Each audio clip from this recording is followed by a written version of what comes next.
Kaylin, thank you so much. Really glad to be here. And hi, everybody. While I'm sharing my screen here, I have limited ability to see everybody. So, for times when we're chatting, just don't bother, just go off of mute. We're a smaller group here.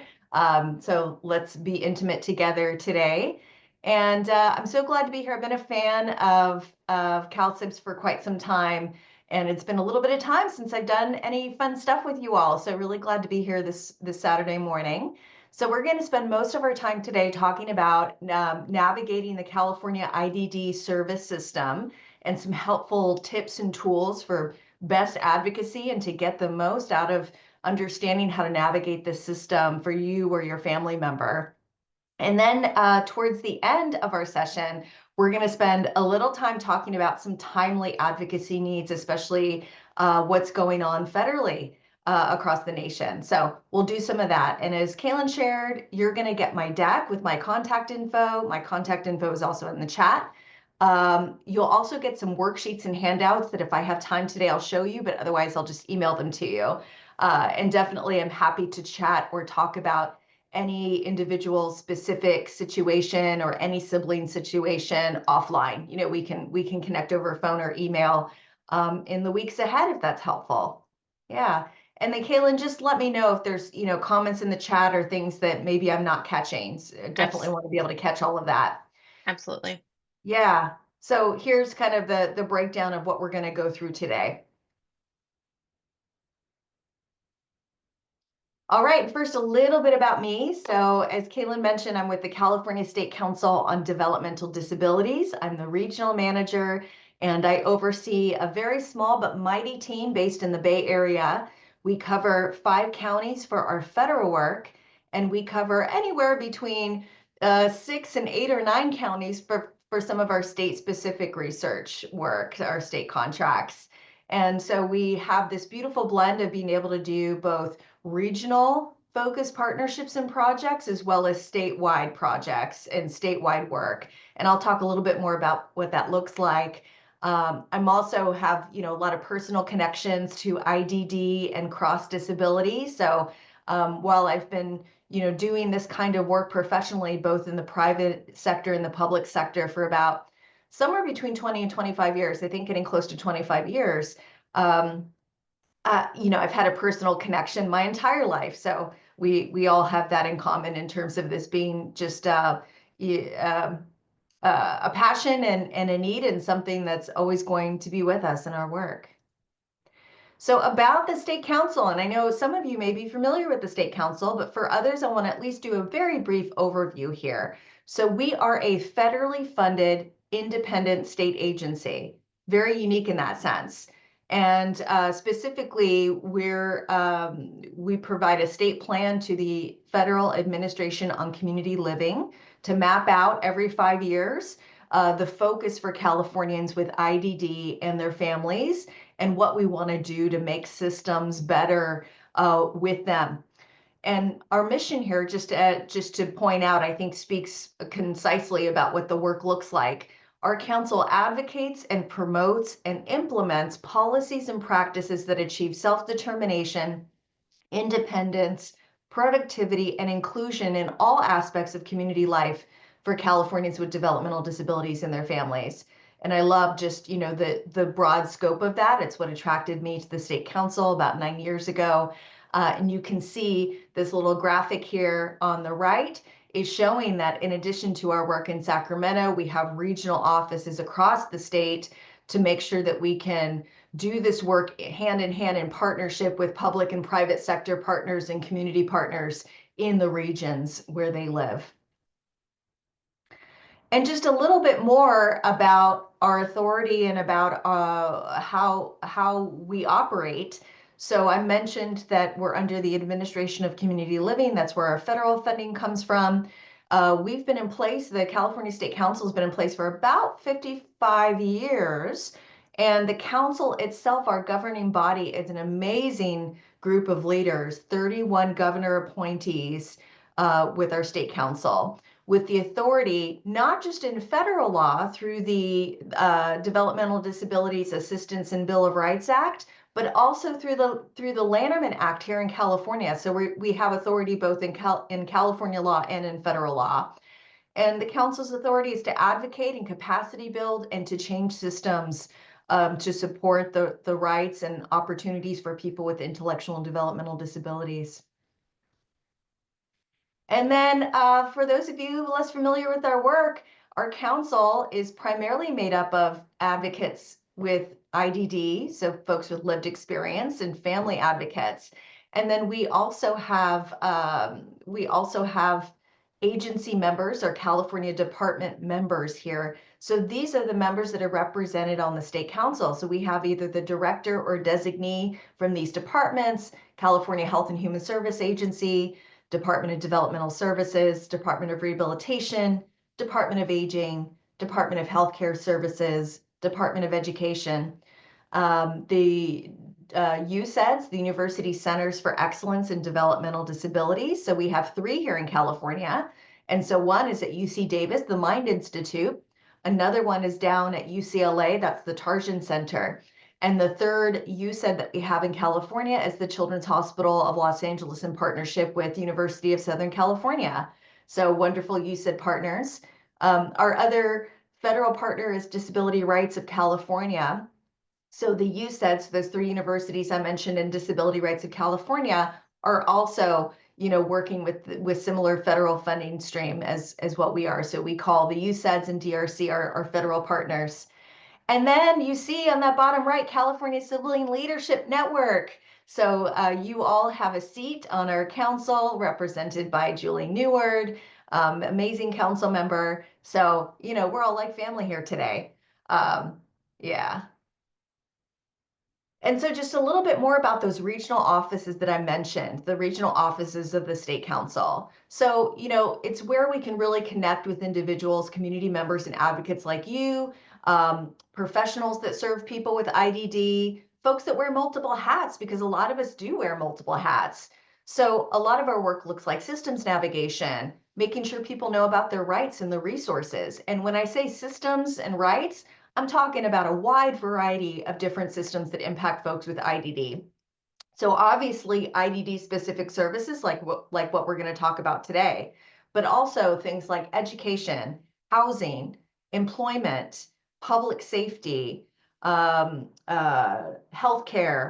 generic services like transportation or recreation, you name it, right? So really covering that wide range of all the different systems in our community and in our state that impact folks with disabilities and specifically folks with intellectual and developmental disabilities and their families. We also do a lot of policy and legislation work and also look even at practices as well. So legislation, policies, and practices to think about what's needed, what's beneficial and helpful for people with IDD, what do we need to update in California. And then we do a lot of training. We do a lot of community partnership. We serve on committees and coalitions. We do a lot of speaking events, help. And one of my favorite parts is to help people with IDD, folks with cross disabilities, and family advocates build up their leadership skills and serve in positions of power, right? Because we know that everyone's better off when policymakers and people of influence and people in power are diverse. So folks with IDD, folks with cross disability, family advocates, we're all better for those folks in power and in influence in a variety of different ways, both locally and across the state. So now I want to spend a couple slides talking about kind of the history here. And this is some tough stuff. It's just a couple of slides, but I want to give the context, right? Because today we're going to be talking about the intellectual and developmental disability service system here in California and how unique it is. And it is complicated. It can be hard to navigate. And so we have to start with, well, why does California do this differently? And you can't really understand the importance of upholding and understanding and also protecting the Lanterman Act unless you know where we come from. And so before the Lanterman Act, if we think about life here in California for people with intellectual and developmental disabilities, as well as their family members, very different scenario. Over 13,000 people with IDD were incarcerated in state hospitals, with thousands more on the wait list. And these are developmental centers. So thousands and thousands of people, not in their community, but locked in institutions. Um, Parents of newborns with different conditions were told, including genetic conditions, were told, don't bring your child home. Just tell your friends that your child died. Have more kids. Move on. Right. So that was a very common directive from both pediatricians, administrators, other healthcare providers.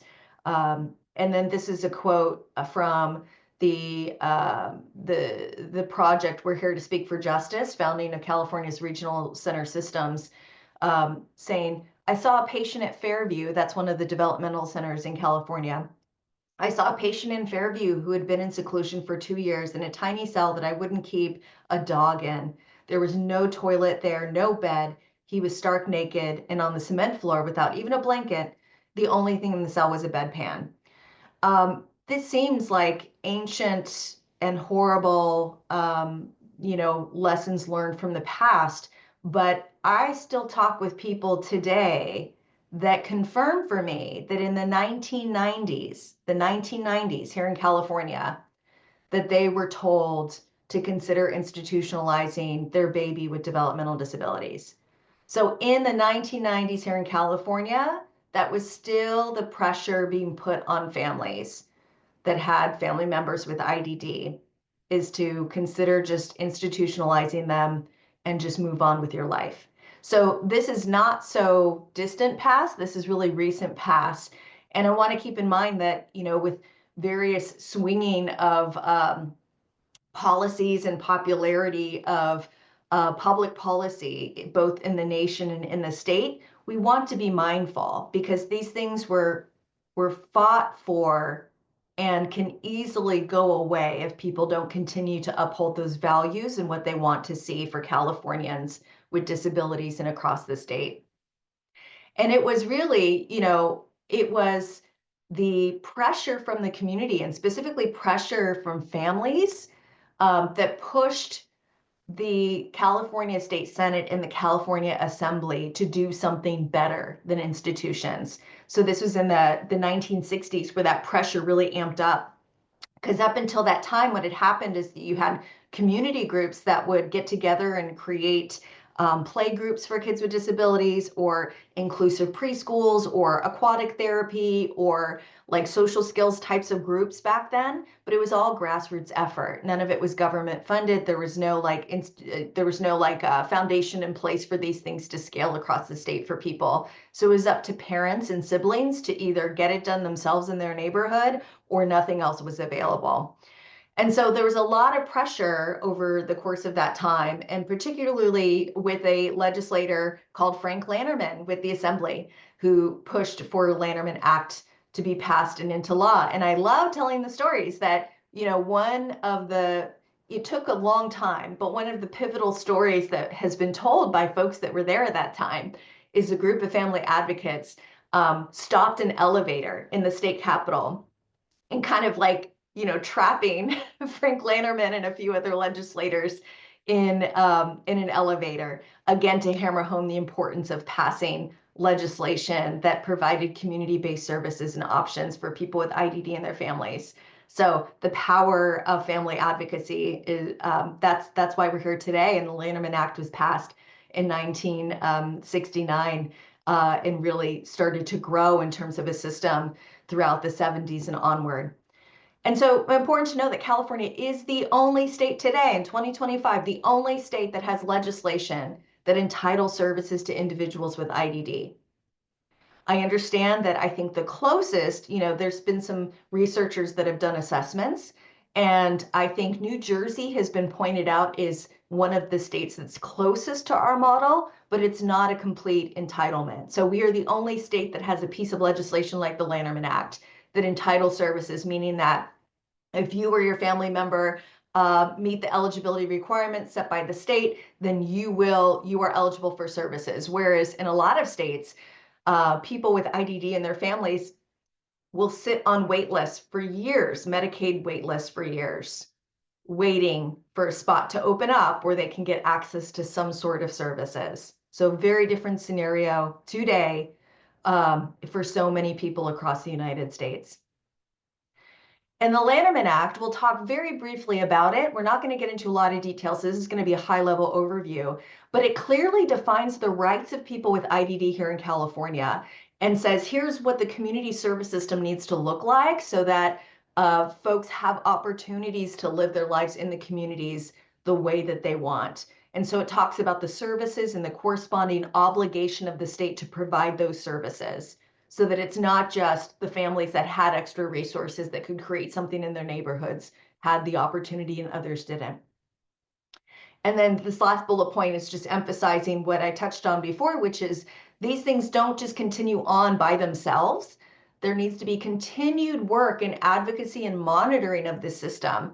And the system's not perfect, right? There's a lot of work that needs to happen for the current system to consistently look the way that the Lanterman Act intends it to look. And there's millions of us in the state that are working hard to continue to do that, to make improvements all the time and to tweak, how we can make the system mirror the intention and the directives in the Lanterman Act today. So just like with all civil rights, the Lanterman Act will only survive into the future if our community is vigilant and active and engaged in protecting and upholding it. And intersectional advocacy and intersectional civil rights work and learning from each other and learning from our ancestors and learning from those that came before us to secure civil rights for our community. It's important that we recognize that, and we always look for ways to stay intersectional and to stay focused on protecting rights of others. All right, so now we're going to get a little bit into high-level overview of the systems and how to navigate these systems. And before I go through that, I'd love to hear comments, thoughts, other questions about the historical perspective and the intersection perspective. Well, folks are gathering their thoughts and putting them in the chat. Sheridan, could you speak about the closing of the developmental centers and how many people still are in those, or what the process is there? Yeah, great question. So that's something that's been going on for the last couple of decades. It's been exciting to see. I was lucky enough to see some of the closures of developmental centers just in the last 20, 25 years, but it's been a multi-decade movement here in California. Currently today, we have two kind of restricted or more locked types of facilities that are focused on people with IDD. And for both of those, they're very, very small, very targeted, are primarily addressing folks that are in crisis or that are involved in the forensic system and the justice system. And I think we have under 150 Californians in those restricted settings. So everybody else, and there's estimates, the rough estimate based on the federal definition of IDD is we have at least like 360 something thousand Californians with an IDD. So that gives you a scope, right? Of that's our population size roughly, with, about with, considering just the amount. Oh, yes. And I'm sorry, I said 360. I meant 630,000 people roughly. And then the population here in California that's served by the IDD system, the regional center system through the Lanterman Act, it's a slightly more restrictive criteria. So a smaller population. So not all of those, 630 something thousand Californians with IDD have access to regional center systems. But then that small, it's about under 150 people are in restricted settings. Yeah. And it took work. It took work over time, very slow work. For any of you that are here in the Bay Area, you might recall back in the day, Agnew's Developmental Center in Silicon Valley. You may recall Sonoma Developmental Center in the Sonoma Napa area. So those are two developmental centers that have closed and have closed, in recent memory through all the advocacy work of family members, people with IDD, and professionals. There's a comment in the chat, just thanking you for grounding us in that history and reminding us that this doesn't happen without advocacy, and we need to keep up that charge for sure. Yeah, well stated. Thank you. Yeah, it takes all of us. And there's different roles, so not everybody has to be steeped in policy. Not everybody has to be steeped in all the particulars of welfare and institutions code. This can be a complex system, but it is not complex to advocate for. So I want to emphasize that, is that no matter, even if you have 5 or 10 minutes a month or 5 or 10 minutes a quarter to devote towards advocacy for Californians with IDD, there's ways for you to do that. So I want to make sure that even though we're talking about complex systems, the advocacy to protect the values and what matters most for our family members and for our community members, that doesn't have to be complicated. And there's a lot of help and resources for you to do that, including with us at the State Council. Yeah, so let's dive into it, okay? High level, quick overview here. And by the way, if this is of interest and you want me to come back at another time to do kind of a deeper dive into different parts of the regional center system or different areas of rights or services, I can do that. This is not going to answer all questions that would take us hours and hours and hours, but this is a good kind of framework, a good foundation for you, and you're going to get these slides. So they're a little wordy for the point of you can use them as reference, okay? So let's talk a little bit about big picture examples of how the Lanterman Act protects the rights of people with IDD here in California. So, and you'll see in several of these slides, I'm mentioning welfare and institution code. That's where it's all mapped out, is in California Welfare and Institution Code, the Lanterman Act, which gives the instructions of how this community-based network of systems is supposed to operate. But the intention is that services protect liberty and need to be provided in the least restrictive, most integrated way. Emphasis on dignity and privacy and humane care. Emphasis that treatments and services and supports ideally should be happening in a natural community setting to the greatest extent possible for a person. And that the choices in one's own life, including where and with whom to live with, their relationships with others in the community, how to spend time, thinking about education, employment, leisure, and recreation, the pursuit of one's chosen personal future. That's the emphasis of the opportunities provided through Lanterman Act, and the opportunity to make decisions and to have information to understand and help make informed choices. And obviously, you all know as family advocates, being able to give somebody information about their choices in a way that connects for them based on their communication modality, their cognitive understanding, to help them be as involved as possible to make informed choices to the best of their ability with their circle of support. That's not easy. That's not easy for a lot of folks, but it's important, and that's the pillar of the Lanterman Act of what it's here for.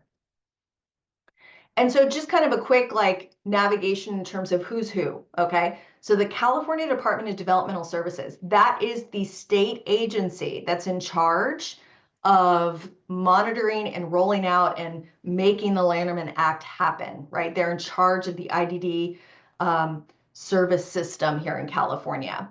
So they oversee the delivery of services on behalf of regional centers, and we'll talk about who they are. And then DDS, Department of Developmental Services, has performance contracts with each regional center, and there's 21 of them across the state. And DDS provides directives to regional centers about how they need to implement the Lanterman Act, what they need to be doing to develop and to fund and refer to community-based services based on people's individual needs. So then regional centers, those, a lot of people mistake regional centers as government entities. They are not. So their sole funding source is through the Department of Developmental Services, that direct contract. But regional centers are independent nonprofits. They are nonprofit agencies. So they have their contract with DDS to execute and to build and maintain and evolve community-based IDD systems of services. They are nonprofit. They are governed by a nonprofit board of directors. Those boards of directors of regional centers need to be representative, meaning they need to have folks with IDD and folks that are family advocates on their board of directors. We'll talk a little bit more, but let me drop that save that for later in terms of ways to have influence and to have power in policy moving forward and practice moving forward. Regional centers are responsible for determining eligibility per the law, so eligibility based on the Lanterman Act. They're responsible for the coordination of services, not providing the services, but the coordination of services. And they're responsible for the development of the IPP, the individual program plan, with you and the person's circle of support. Okay, so we just talked about regional centers and what they are. So now what the heck are service providers or vendors? Okay, so the regional centers both build up and provide startup funding in some cases, or ongoing vendorization to pay for people to get services and supports through service providers and vendors across California. Okay, so these service providers and vendors, they might be for-profit or nonprofit. They might be massive, covering many parts of California, or very small, focused on a very small area of California. They are vendored through the regional center, otherwise are approved to provide services. So that means they have like their program design approved, right, through the vendorization process of what they will provide in that service description. They might provide one service, or they might provide, dozens and dozens of services, depending on the provider. And they're provided to persons eligible for regional center services as written in the IPP.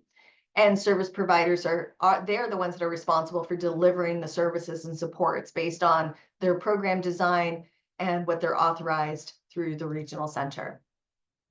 And then some of you that are in the system or have family members in the system might be aware that there's two different ways to get regional center services. One is considered the traditional IDD service model, and the other is considered self-determination, the self-determination model. Just a raise of hands, how many folks are familiar with SDP, with the self-determination model of getting regional center services for folks? Yeah, so with self-determination, and by the way, we could do a whole like hour and a half or 2 hours just on self-determination. So if that's of interest, I can come back some other time for that. But basically, some differences is that you and your regional center are responsible for the development of your IPP, and that's very similar to traditional services. You and your circle of support are responsible for the coordination of your services. That's different. So instead of the regional center referring you to service providers, you and your circle of support are responsible for finding what services and supports that you want in the community. And another difference with SDP is you have a financial management services agency. So instead of the regional center paying your bills for the services that they authorized, you work with your financial management services provider together to pay your service providers. By the way, those service providers or supports or classes or products that you're purchasing under SDP, they may be vendored with the regional center or not. They may have nothing to do with the traditional regional center system. You develop the contracts with your team. You can also choose to work with an independent facilitator to help you find services and supports that are going to meet your needs, negotiate contracts, think about how do we meet my IPP goals, what's going to be helpful. So that's an optional role that many people have in self-determination. And services do have to be home and community-based settings compliant and CMS compliant, Centers for Medicare and Medicaid Services compliant. So there's some federal guidelines that govern what regional centers can pay for, either in the traditional model or through self-determination. So there's some commonalities there. Okay, so we're going to talk a little bit more about terms. Oh, I see something in the chat here. The Castanedas say, hello, has the state of California identified what percentage of our homeless population have been identified with IDD? Excellent question. I can tell you, people who are unhoused in California, absolutely, some of that demographic is made up of individuals with IDD. Some of those folks are connected with and have cases open with the regional center, and some don't, right? Because people can't be forced to work with the regional center. And there are people that are eligible for regional center services, but have never been connected or never had the support to apply and to get in the system. So no, we don't have a specific number.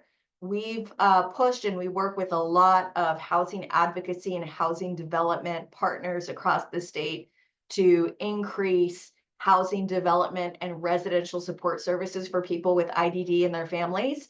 That being said, it's incredibly difficult in a lot of those like point in time homeless counts that cities and municipalities do. They ask questions about disability, but not specific IDD. But we do know that certainly there are people with IDD who are unhoused and that are part of the broader unhoused community in California. There are also people with IDD that are incarcerated in jails and prisons across the state.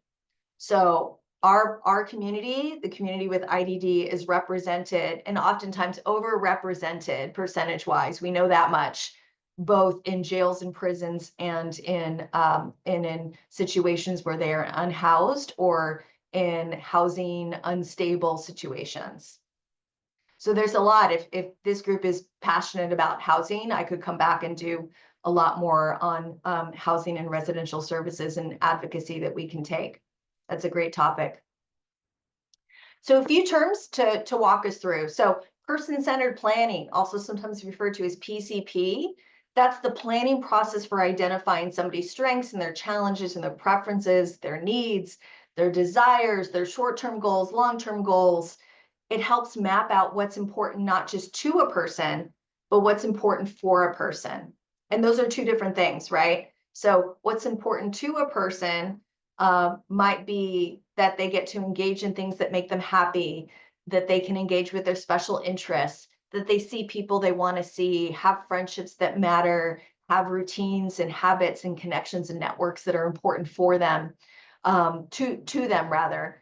And what's important for them might be a little bit different. And I'll give you an example, okay? So if I'm building a person-centered plan for me, it would say something like, you know, in Sheraden's person-centered plan, what's important to Sheraden is that she goes out and sees her friends a lot, that she goes to parties, she loves live music events, she likes to go out and eat and drink and be merry, you know, very social, extroverted person. What's important for Sheraden is that she gets at least 6 hours of sleep a night because she's very busy and has a lot of work. And sometimes she likes to have too much fun and she doesn't get enough sleep and then whoo, it makes the work hard, right? So what might be important for me and what is important to me are slightly different, but both of those need to be held up high and acknowledged. And people with IDD deserve and need supports and services that help them uphold both of those things, what's important to them and what's important for them. And a person-centered plan helps a person in the circle of support determine what kinds of supports and services, both formal or paid or natural or kind of dispersed as a part of your circle of support, your neighborhood, your support people, what blend of that is going to be best for somebody. Few of the terms. IFSP, I think most of us here are older siblings or advocates. And so this was a long time ago, back when your family member was itty bitty, under 3 years old, they may have had an IFSP, which is a formal written plan that outlines early intervention services for a kid under the age of 3.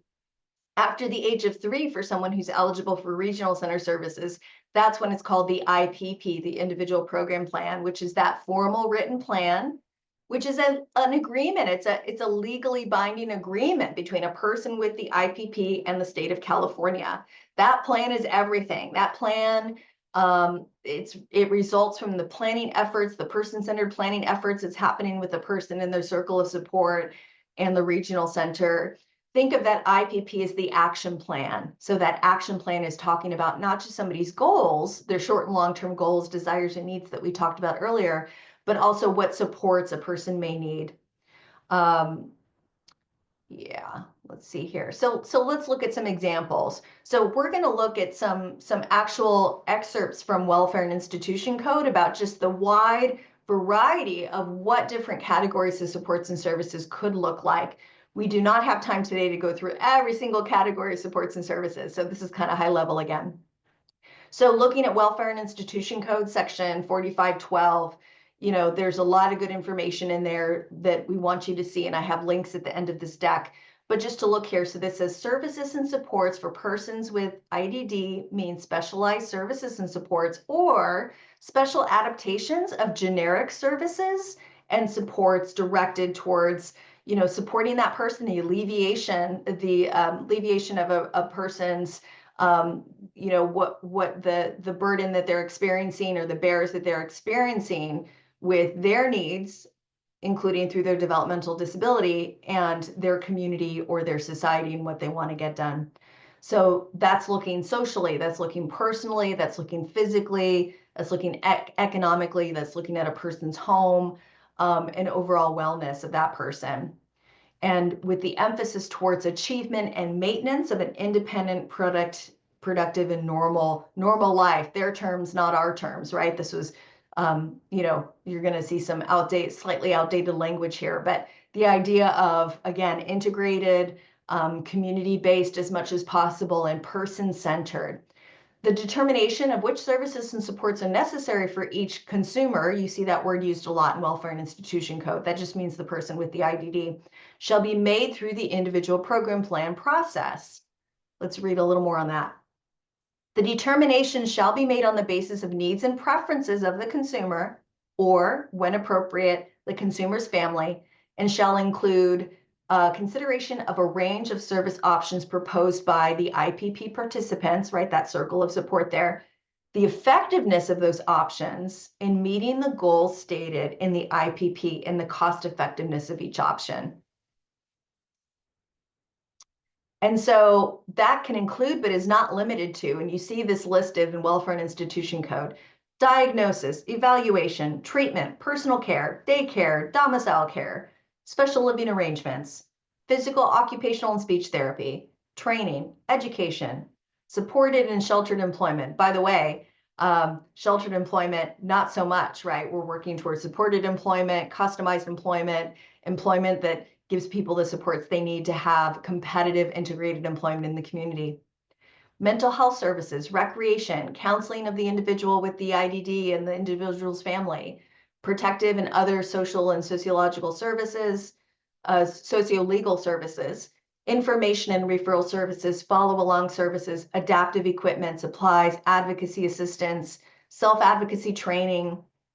Did you know that you can put in, your family member can put in their IPP that they would like to be involved in advocacy work and advocacy training, and they can actually get either webinars or conferences or trainings or other types of things funded in their IPP around advocacy. That's kind of cool.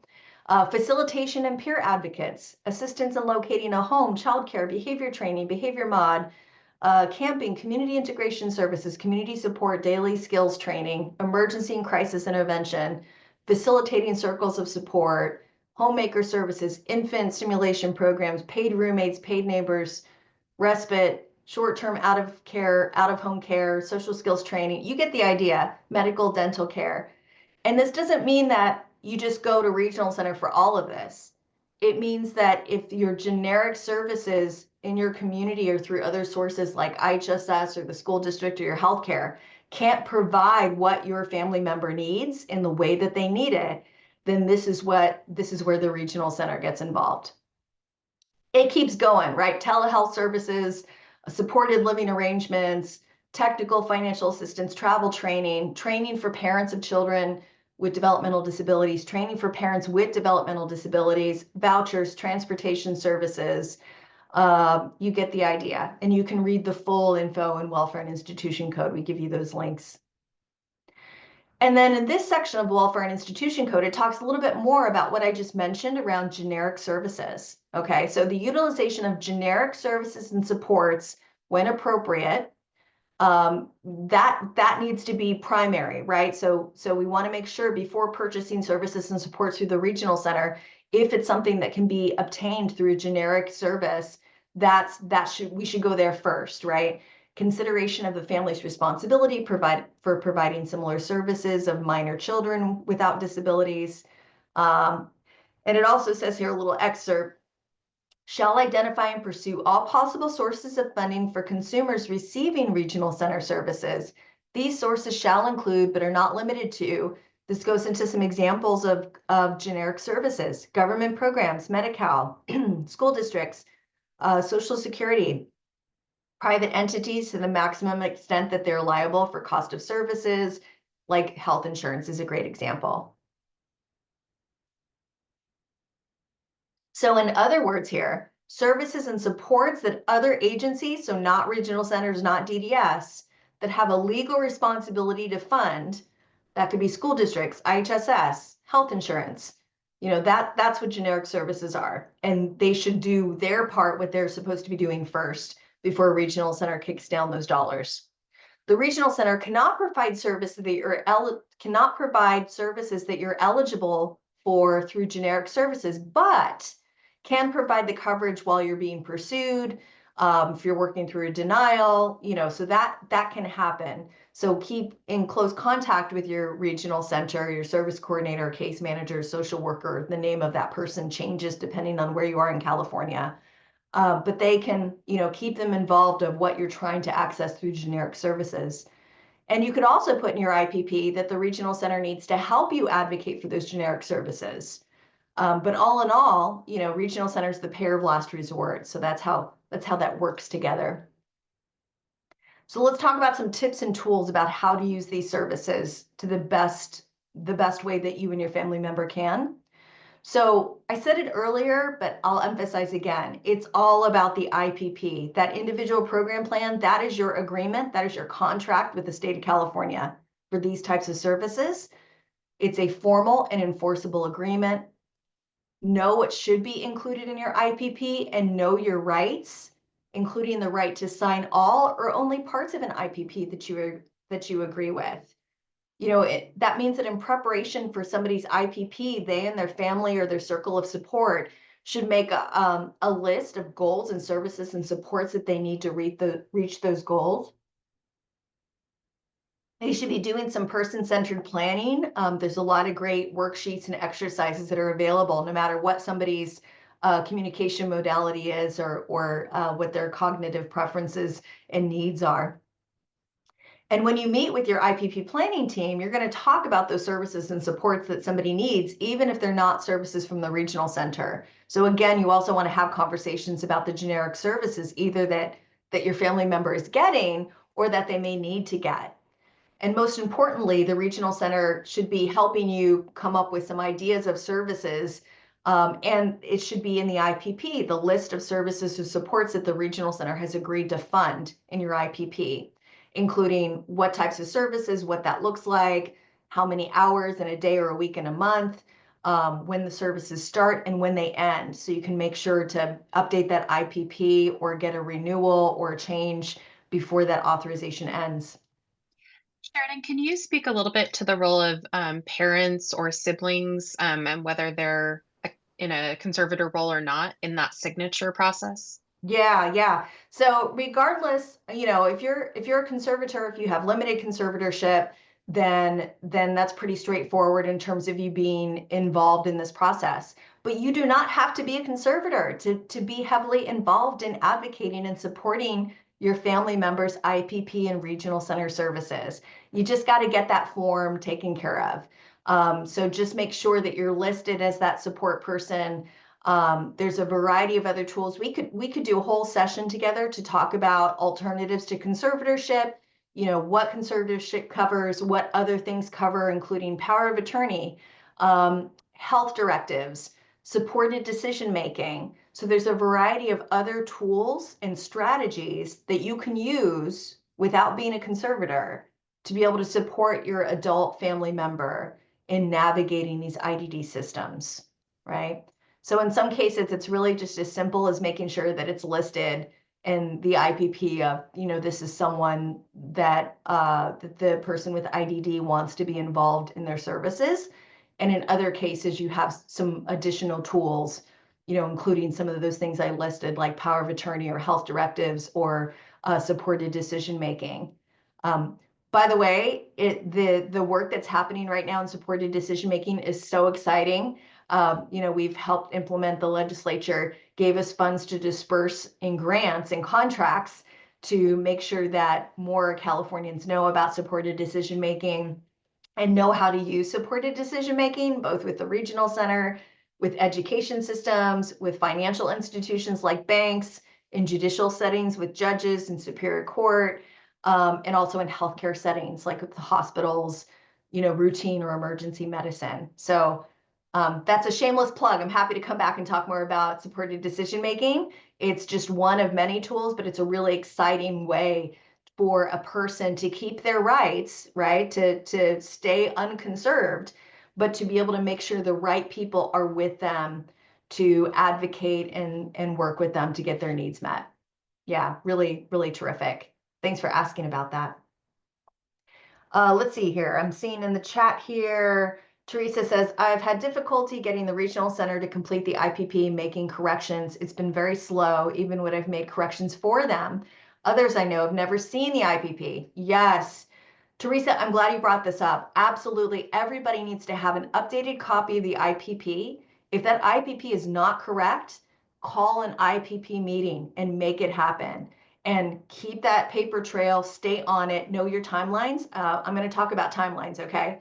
But it's crucial. If you do not have an IPP or you don't have an accurate, updated IPP that speaks to your family members' goals, then it's questionable of what actually you're going to be able to get done. It's super, super important.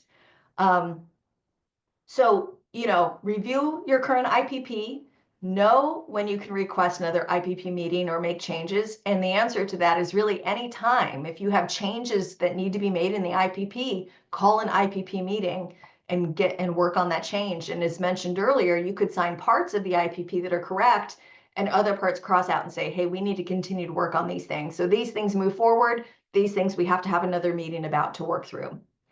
Make that list of goals and service and support items to reach a person's goals. Understand who the planning team is. And that means not just the regional center, social worker, case manager, service coordinator. It also means their supervisor. Don't hesitate to get the supervisor involved if you feel like you're not getting timely and accurate services from your service coordinator. And you have rights to interpretation as well. And then here's some welfare and institution code sections at the bottom here where you can read a little bit more. And I have more resources at the end of the stack about IPP rights. We can do a whole session just on how to prepare for and how to have a successful IPP meeting and how to go back and forth to, across multiple meetings if needed to make sure that gets met. Best practices, know those regional center contacts, know who their supervisor and unit managers are, know how to navigate the regional center's website and the DDS website, save all documentation, keep on top of the goals and needs that are relevant to your person, know your rights and timelines for action. I'll cover a little bit of that, and otherwise, you have the welfare and institution code links to do that. Remember, if it's not in the IPP, it's not going to happen. That's your contract. So pretty important. So let's do a very quick high level, some common dispute resolution and complaints processes within the system. Because just like with any system, it's really important that both people served and their family members know their rights and can advocate for themselves. Dispute resolution, that refers to resolving some sort of a disagreement or a conflict that you can't get past with your regional center system. So a couple of terms that are really helpful. Notice of action. If the regional center denies a service request, then an NOA must be issued. Sometimes you need to ask for that. An NOA will have important timelines and appeal information of what you can do next. Appeal, that means after receiving a notice of action, you have 60 days to appeal. This process is asking for a decision to be reviewed when you believe that decision was incorrect or not in the person's best interest. And you can fill out a fair hearing request form in writing or online. And then aid paid pending means the right for your existing service to continue unchanged if appealed within 30 days. So like if regional center says, hey, we're not going to fund service X anymore, and your family member and you are saying, but service X is critical for this person, they still need service X. So that's where aid paid pending can come in. Let's see here. I want to move quickly to get to some other things here, but this is some other good stuff here. So there's multiple steps within an appeal, within a dispute resolution. It's not like you just go straight to an administrative law judge. So the first step is an informal meeting. That's and that's optional, by the way. So you don't have to do it if you don't want to, but I always recommend it because it can be really helpful to get some things solved and solved quickly. An informal meeting is the meeting with decision makers from the regional center to talk about the services you need and what the disagreement is. The informal meeting has to take place within 10 days of receipt of your appeal. So when you file that appeal, if you want the informal meeting, it's got to take place relatively soon. And the regional center has 5 working days or business days to send you a letter with their decision after that informal meeting. So sometimes a lot of conflicts can get resolved at that level, which is really handy. So that next level, so let's say you choose to have the informal meeting and you guys can't come to an agreement, or you say, I don't want an informal meeting, I want to go straight to mediation. Mediation step is also optional. Mediation is a meeting with you and a regional center rep and a mediator that's a neutral third party that's trained to serve as a mediator. And it's to be held within 30 days of your appeal. And then a written resolution, which is basically an agreement, that goes into effect 10 days after both parties agree. The third step and the only definite step, if you want to skip these other 2 steps, would be fair hearing. So if you can't resolve the issue in informal meeting, if you can't resolve it in mediation, then you can proceed to fair hearing, which is where you're going to the Office of Administrative Hearings and have an administrative law judge review the case and the evidence, understand the conflict, and then make a determination. So it's a decision-making process. It's the procedure to appeal a decision by the regional center, and that hearing should be held within 50 days of your appeal. This is a little process map that I worked with just a few months ago. Stanford's Developmental Behavioral Pediatrics Department and I were doing a training for providers at Stanford and also advocates, particularly advocates in the Down syndrome and trisomy 21 community. And we thought, okay, can we make like a really easy, because there's a lot of good stuff on the DDS website, but we said, we just want one little visual. So, okay, keep in mind that this is an oversimplification, okay? So I have links in this deck that's gonna really break down each of these steps. So don't just rely on this visual. But the visual I think is helpful, okay? So service request, 30 days, for the notice of action, 60 days for the appeal, 10 days informal meeting, the mediation once you appeal, within 30 days, from the date of appeal, 50 days to the fair hearing if you go that far. So that kind of breaks down, and then 10 business days after that is the resolution, up to 90 days from appeal, depending on all of these different steps. So I want to talk just briefly about, and there's been some changes in 2022, Senate Bill 188 updated and made some steps of the fair hearing process a little bit more community focused, community centered. So make sure that if you're looking at materials on fair hearing, that it's from the last couple of years, because there's been updates. So what fair hearings are is that's where you're going before an administrative law judge from the Office of Administrative Hearings. That hearing takes place within 15 days of the request, unless one of the parties asks for a delay for a good reason. You have the right to interpreters. As I mentioned, with the 2022, the Senate bill, there's some new limits on when a regional center attorney can attend an informal meeting, a mediation, fair hearing.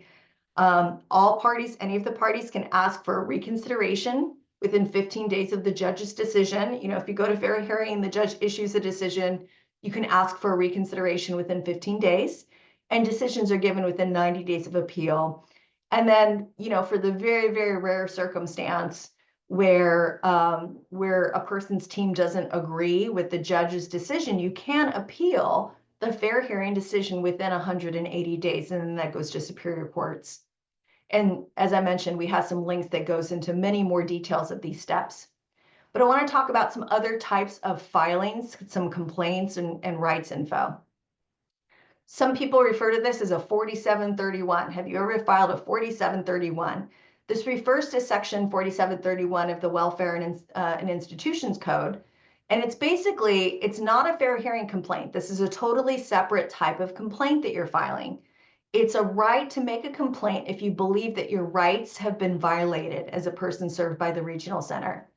And under that process, you're asking that the regional center, or if it happens to be a developmental center or the service provider that's paid through the regional center, you're telling them that they need to change their process and their procedures in the future because what they've done has been a rights violation. And so there's a form on the DDS website and also is oftentimes on regional center websites. And then you complete that and then you send it to the regional center director. And then they have 20 working days to give a response. And it can escalate to DDS if needed. Sheridan, for the dispute resolution process, is there also a form for that, or is it Yes. initiated in a different way? Nope. There's a form for that, and we have links at the end of this deck that direct you towards that. Yep. A little bit more on the 4731 complaint process. If you don't agree with the regional center or the regional center director's response, you then have 15 days to send a letter to DDS. And when the director of DDS receives your complaint, they have 45 days to send you a letter with their decision, right? So you're sending it to the regional center, they send a response. If you don't like that response, then it can go to DDS for DDS to weigh in on the situation about if your or your family member's rights weren't respected in a certain protocol or practice or procedure. So you don't use 4731s when you are in conflict about getting a service changing, or a service going away. This is about somebody's rights during the working with the regional center. And then there's another complaint process, a couple of others, including language access complaints and whistleblower complaints. And so here's where you can find more. So this is just a high level. So a whistleblower complaint, that's a way for folks to report improper regional center or service provider activity.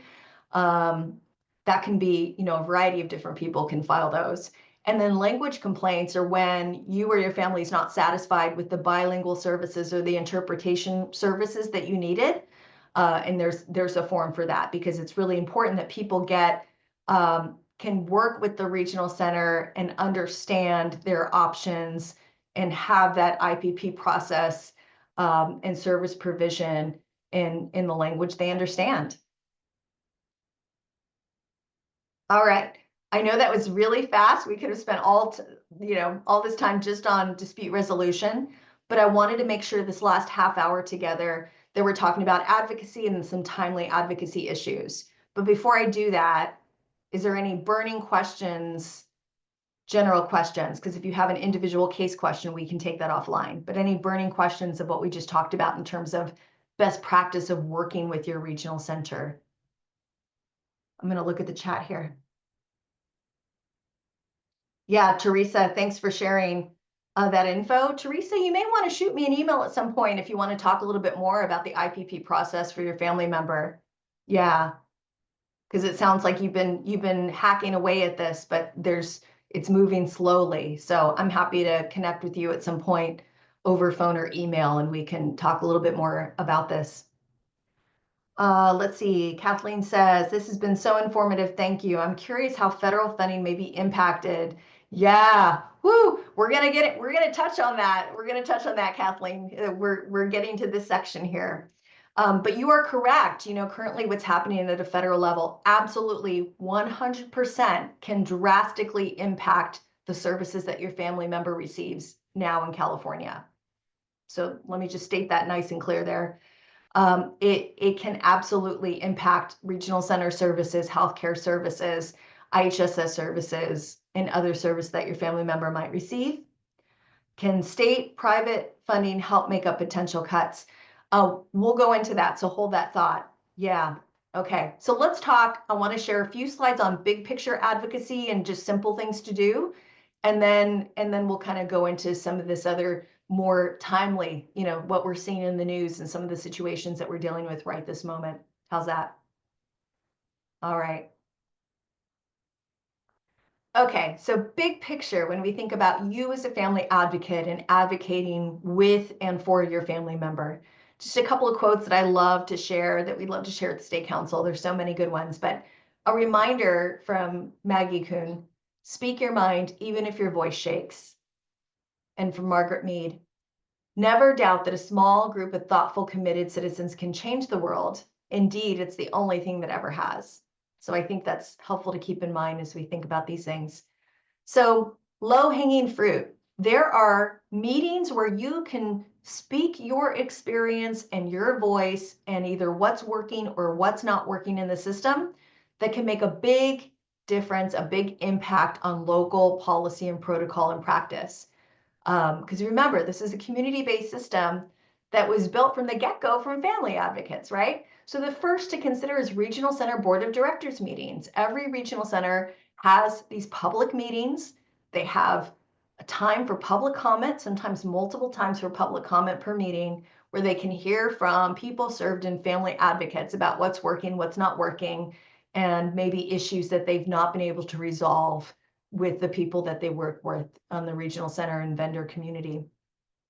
So that's also, these board of directors meetings is also where regional center policies and final decisions are reviewed and voted on by the board of directors. And remember, boards of directors of regional centers need to have community representation, meaning people with IDD and family advocates on that board of directors. So consider that. Another opportunity is what's called the purchase of service meetings, sometimes shortened to POS meetings, purchase of service meetings. So the regional center has to every regional center has to compile data about the purchase of service information they have across their regional center.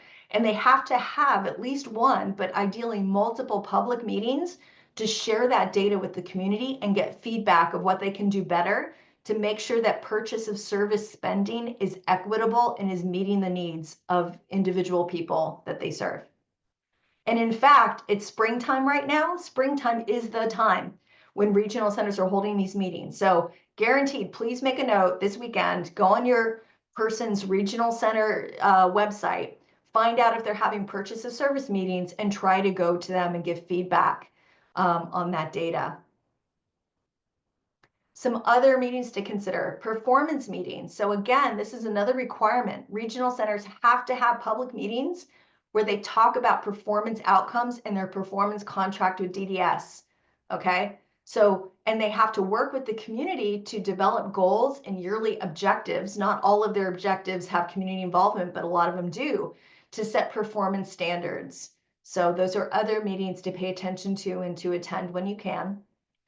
There's also public meetings and info sessions and hearings from the Department of Developmental Services. So if you go on the DDS website, sign up, you'll get notices of those. And they'll tell you, not that you're going to go to all of them, but ones that are particularly of interest to you, whether that's data and outcomes or rights or housing or crisis services or, any number of different issues, then you can pop in and give public comment. And then the last bullet point here is state council meetings or state council regional advisory committee meetings. And I see the Castaneda's area board. So back in the day, state council and state council regional offices were called area boards. So area boards is an outdated term, but basically that's us. We're the former area boards. So absolutely, if you're interested, share your contact info, or Kaylin can share your contact info with me with your permission.